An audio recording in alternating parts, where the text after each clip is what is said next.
Hi, so I wanted to give a second video, or I guess this is the third, for 1 week progress after I did everything on the diet that I've done so far, and the changes, as well as any progress, whatever.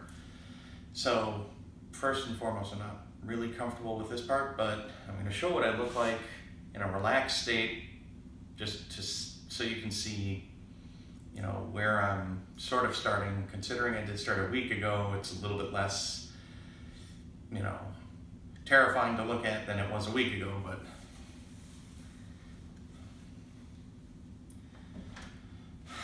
so this is relaxed. And the reason I'm doing this is also for my own benefit. I want to be able to keep a good catalog of the progress that I've made, because there's going to come times that I need to look back for motivation that help kick me forward, keep me going. I've been on so many diets in the last 30 years. I've tried so hard, exercised a lot. I have a gym at home, and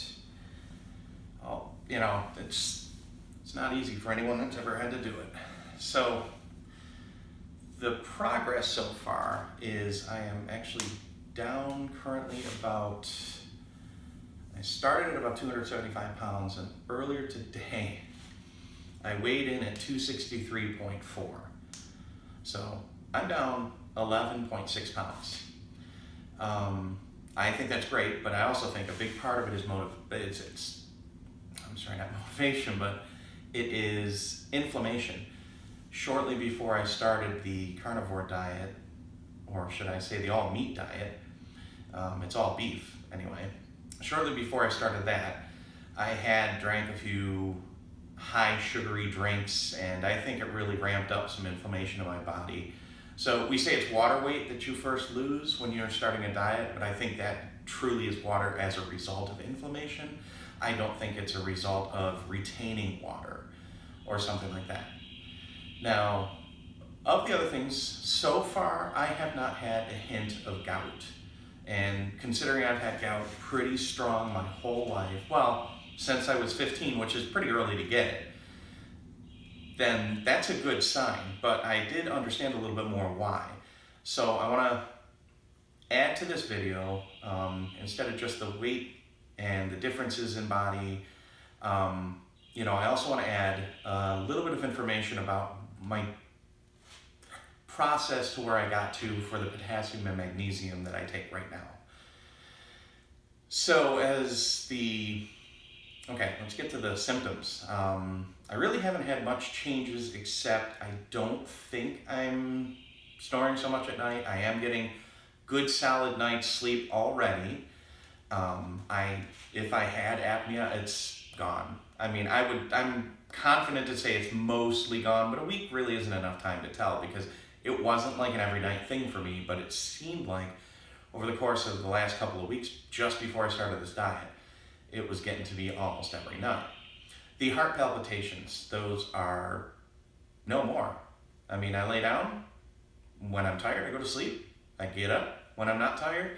I do tend to sleep a little bit longer than one probably should, but when I'm up throughout the day, my energy is, pretty solid.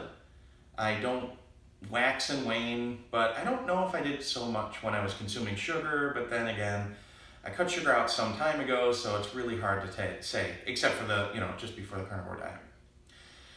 Other things, I forgot to mention 2 other symptoms, and that was that aside from back pain that I get, I also have like a tightness in my back where it's really difficult to crack my back. I always used to do spinal rotations just to crack my back every day, part of daily stretching and all that. But it's become extremely difficult to get even a crack. I'll try to turn and it'll just get really stiff and it wouldn't work. And sometimes, to get the most comfortable position in bed, I'll crack my back really good right before I'm ready to go to sleep, even if I have to roll over and do it on both sides. And for a while, I was just unable to do that. I even went to a chiropractor, and it took a few sessions, and they were able to get some pretty good cracking going on in my back to get the motion back, but that went away. And again, I'm going to say it's because of diet. So now I can actually crack my back probably to about 40% efficiency of what I used to be able to, but I can tell that it's getting easier and easier, like throughout the week. It did. So that's a positive thing. Also, you may have noticed that I don't exactly have the best skin. Between acne, I didn't bring that up before, I didn't think about it, and on my, under my facial skin, I have under my facial hair, I have dry skin. And there is such a thing as beard oil that you can get to put on there, but I mean, it's not a common thing. Oh, well, even if it is common, it's not a natural thing. It's happening probably as a result of diet. So that's still there, and I don't think that's changed at all, but it's one more thing I just want to say, well, this exists too, because as mundane or little as it is technically a health issue. So as for the potassium, originally I had learned from Dr. Berg on YouTube that potassium helps people with gout. And I'll just give a quick breakdown of how it works. Gout is a result of uric acid. Now there's two different types of people with gout. Essentially, you either make too much uric acid or you just don't filter it out of your system enough. So you're either hyperuricemic, or I don't know what the other term would be. Either which way, about 90% of people just aren't able to filter it out of their system. I was of the 90%. So how do you fix that? Well, potassium citrate works. So he said take potassium citrate in one of his videos. And so I get some potassium citrate, and on the bottle, it's 99 milligrams per pill. So I take a pill, and I'm taking a pill for weeks, and nothing is happening. And then I stumble on another video of his where he says, take 1,000 milligrams. And I'm like, oh, well, I quit taking it because nothing was happening, but I was only taking 10% of what I should have. So then I upped it to 1,000 milligrams, and stuff started happening. It didn't totally take away gout, but it did damage it. And here's how it works. As a result, gout is, as I said, uric acid. Acid is, it's the opposite of alkaline. It is, it's excreted from the body through your urine. So potassium citrate will raise the pH level. The higher the pH, the lower the acidity. So it raises the pH level of your urine. Urine's normally about 5, so it might bump it up to about a 6.5, maybe 7. I don't know if it goes that high. But it allows the body to then filter out more acid, because you can't get your urine too acidic or you're going to burn some things you don't want to burn. So that's how it works. Now, I also do remember reading that Dr. Berg says it's safe for an average sized person to take in 4,700 milligrams of potassium citrate. Now, and that's within his videos, you'll have to find it, and I recommend his channel. I'm not a doctor. I'm learning a lot of my stuff from other people. I'm just sharing my experience. So please only take these videos that this is my experience. That's why it's labeled My Journey with, the carnivore diet with gout. So 1,000 milligrams did some to what I needed done. It did take away a lot of the pain, but it wasn't all of it. So I, upped it a little. And I finally found that, about 2,500 to 3,000 milligrams seems to take away, as best I can tell, all of my gout pain. And the only thing that's left is just normal aches and pains of being a 43-year-old guy. At which, a little bit of exercise would fix that. But again, I said in the beginning, I'm not going to be doing too much exercise. I am an over-the-road truck driver, don't have too many opportunities for exercise.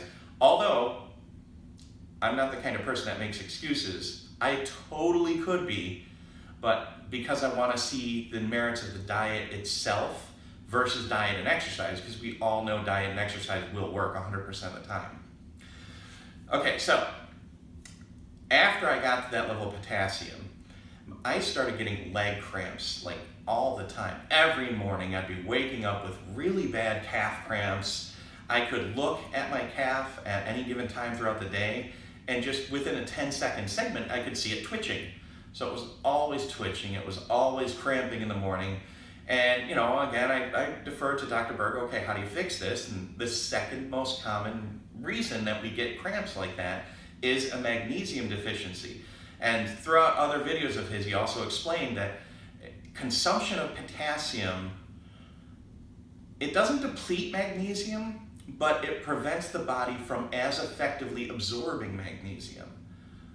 And also the reason I go for the citrate is because citrate absorbs into the body much better than the gluconate or the oxide. I think there is one better than citrate, but it's not easy to find. So just go with potassium citrate, magnesium citrate if you're gonna go this route. And I ended up settling on 3,000 milligrams of potassium citrate, 1,200 milligrams of magnesium citrate. But the one thing I learned about this diet is, I'm taking in nothing but a ton of beef, and I eat about 2 pounds of beef a day. There is a whole lot of potassium in beef. Like, I'm talking, I've almost doubled my potassium intake. Now, it's not citrate, it's natural potassium from, fats. So, I started getting almost cramps, maybe a tiny bit of a cramp. So I'm gonna up the magnesium just to counteract the extra potassium I'm getting by just one pill. So yeah, they're 200 milligram pills I get. And that should balance it out, but I'm still working on that because again, this whole thing with this diet is new to me. Aside from that, I feel good. I feel, I don't have any pain. I really haven't had any other symptoms disappear, so just what I said is so far what's going on, and I can't think of anything else important to report. So if you do happen to watch, listen, share, and comment, I appreciate it. Also, one last thing is I do need to get myself on some water-soluble vegetables, which are the types of vegetables that come from plants. I'm sorry, not vegetables, water-soluble vitamins, which are the vitamins that comes from vegetables and plants. Because I'm not eating that, absolutely need that. I originally went without it, not because I thought, you don't need them, but it's more so, I didn't plan 100%, and that's why I'm not really doing editing on my videos. I don't want this to be planned and cut and chopped and all that stuff. I'm not trying to make a massive YouTube channel or anything like that. I'm just trying to, get a history for myself or anyone else that might benefit from it. And if it does get big, great. I guess that's it. So thanks for watching.